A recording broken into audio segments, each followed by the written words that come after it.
Bonjour à toutes et à tous et bienvenue au sein d'Ophi AM pour cette nouvelle vidéo hebdomadaire. Donc une semaine qui a été marquée par le premier tour des élections françaises qui n'a pas eu de gros effets sur les marchés puisque quand on regarde bien le spread OAT-Bund, il n'a pas varié. Alors pourquoi pas d'influence sur les marchés ? Plusieurs raisons.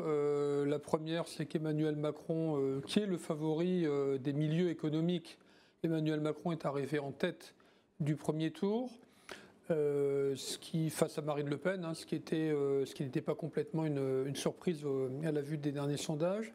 La deuxième raison, c'est que Marine Le Pen, même si elle devait être élue au second tour, il lui faudra une majorité parce qu'il y aura derrière les élections législatives. La troisième raison, c'est que quand bien même elle aurait cette majorité, par rapport à il y a 5 ans, elle s'exprimait sur une volonté de ne pas sortir de la zone euro, donc ce qui rassure aussi les marchés obligataires notamment. Et puis, quatrième raison, c'est que du coup, à l'intérieur de l'Europe, finalement, on s'aperçoit que on ne peut pas avoir de politique vraiment divergente parce qu'on est rattrapé tôt ou tard par l'orthodoxie voulue par la Commission européenne. Donc pas d'influence sur les marchés. Donc on reparle toujours des politiques monétaires des banques centrales, notamment la Fed, qui continue à durcir le ton et qui envoie finalement des signaux de rigueur, ce qui participe à la hausse des taux longs et puis aux anticipations de hausse des taux courts, puisque maintenant on prévoit que les taux courts pourraient monter jusqu'à pas loin de 3%. Et c'est normalement à ce niveau que viennent se poser les marchés obligataires à long terme, puisqu'en général le 10 ans américain vient se poser sur la hausse terminale des taux courts de la Fed. Donc on considère qu'on n'ira pas beaucoup plus loin que ce niveau de 3%, en tout cas sur les taux longs, parce qu'à un moment donné, on va être rattrapé par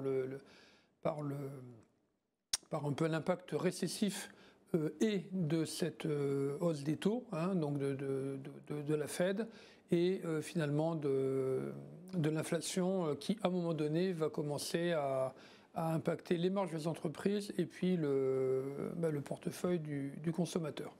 Donc des taux longs qui pourraient donc aller vers 3%. En Europe, on n'est pas tout à fait dans la même situation parce qu'il n'y a pas de boucle prix-salaire. On a une BCE qui durcit un peu le ton, mais rien à voir avec la Fed.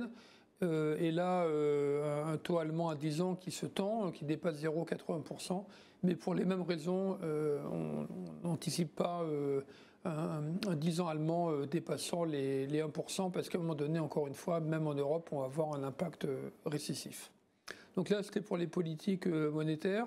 En Ukraine, malheureusement, rien de nouveau. Finalement, c'est une guerre qui commence à s'éterniser, qui va être très longue.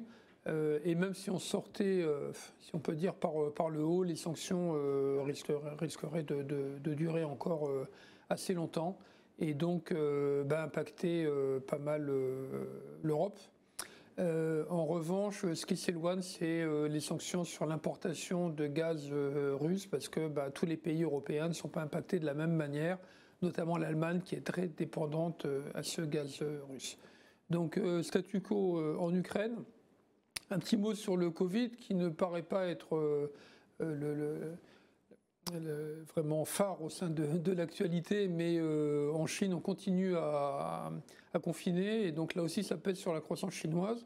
En fait, pourquoi on confine en Chine? C'est qu'en fait une faible partie de la population a été vaccinée, notamment les plus de 70 ans sont assez méfiants et ils n'ont pas tort parce que malheureusement le marché n'est pas aussi efficace que d'autres. Le vaccin n'est pas aussi efficace que d'autres vaccins, notamment en Occident. D'un point de vue microéconomique, on va rentrer dans la publication des résultats du premier trimestriel, donc du premier trimestre de l'année 2022. Là, on aura vraiment des indications sur la poursuite ou non de l'inflation et sur l'impact sur les marges des entreprises. Là, on a eu une nouvelle hier qui est donc la sortie définitive de la Société Générale de Russie, qui lui coûte un peu plus de 3 milliards. Mais alors on va se dire, si ça lui coûte que 3 milliards, pourquoi la Société Générale et pourquoi les autres banques ont baissé autant? C'est qu'on anticipe finalement un coût du risque plus élevé, et puis on anticipe finalement cet impact récessif qui va peser sur la croissance, et dans ces cas-là, ce sont les banques qui sont les premières atteintes. Donc vous savez qu'on est neutre sur les marchés actions, donc la raison est assez claire. On n'anticipe pas vraiment une forte progression des marchés. Pourquoi? Parce qu'en termes d'évaluation, les marchés se sont renchéris avec une hausse des taux d'un côté, et puis une révision à venir des bénéfices. Ça paraît complètement clair.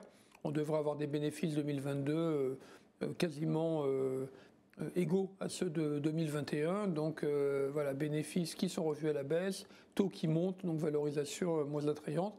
Mais de notre côté, si on devait être vendeur sur les actions, ce serait pour dire quoi? Aller sur les marchés obligataires? Certainement pas, quand on considère que la hausse n'est pas finie, même si elle est déjà bien entamée. Mais finalement, les investisseurs se disent toujours ce fameux effet TINA, je vends les actions pour aller où? Sur des marchés obligataires qui vont encore descendre à court terme. Donc c'est pour ça que les flux restent orientés relativement positivement sur les marchés actions. Donc voilà, donc on en saura plus la semaine prochaine, en tout cas sur les résultats des entreprises, et puis dans 2 semaines sur les résultats définitifs de l'élection présidentielle.